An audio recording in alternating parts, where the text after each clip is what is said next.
আজি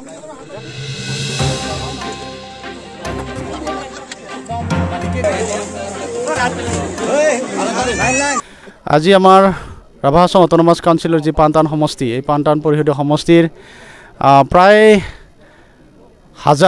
হাজাৰ হ'ব প্ৰায় হাজাৰ হিতাধিকাৰীক আমি বিভিন্ন ধৰণৰ ইয়াত বস্তু আমি বিতৰণ কৰিম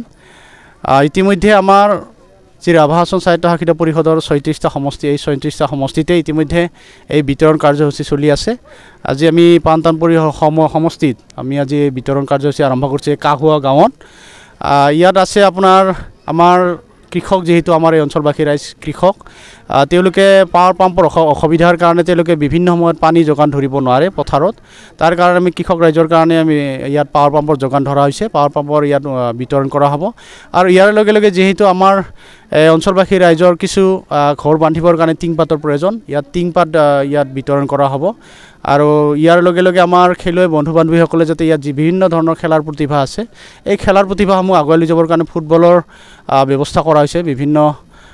ফুটবল দলসমূহলৈ আৰু ইয়াৰ লগে লগে যেহেতু আমাৰ এই অঞ্চলটো এক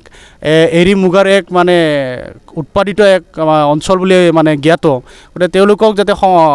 বিভিন্ন সমস্যা বিভিন্ন ধৰণৰ সা সঁজুলি সমস্যা সমাধানৰ ঠাইৰ কাৰণে এৰি ৰিয়াৰিং কিট দিয়া হৈছে আৰু ইয়াৰ লগে লগে আকৌ দিয়া হৈছে আমাৰ ইয়াত যেহেতু বিভিন্ন ধৰণৰ ৰাইজে হাতী মানুহৰ সংঘাত বহুদিনৰ পৰা ভুগিব লগা হৈছে তাৰ কাৰণে আমি তেওঁলোকে বিভিন্ন ধৰণৰ ৰাতি পহৰা দিবৰ কাৰণে সেই হাতী বা কিবা হাতী পহৰা দিবৰ কাৰণে নিজৰ ধান খেতিখিনি ৰক্ষা কৰিবৰ কাৰণে পহৰা দিবৰ কাৰণে ইয়াত চাৰ্চ লাইটৰ ব্যৱস্থা কৰা হৈছে ৰাইজক চাৰ্চ লাইট দিয়া হৈছে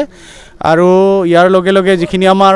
যেহেতু আমাৰ ঠাণ্ডাৰ বতৰ শীতৰ প্ৰকোপৰ পৰা হাত সাৰিবৰ কাৰণে ৰাইজক কম্বলৰ ব্যৱস্থা কৰা হৈছে এইকেইটা আইটেম কৰা হৈছে প্ৰায় হাজাৰ মানুহে ইয়াত অনুদান পাব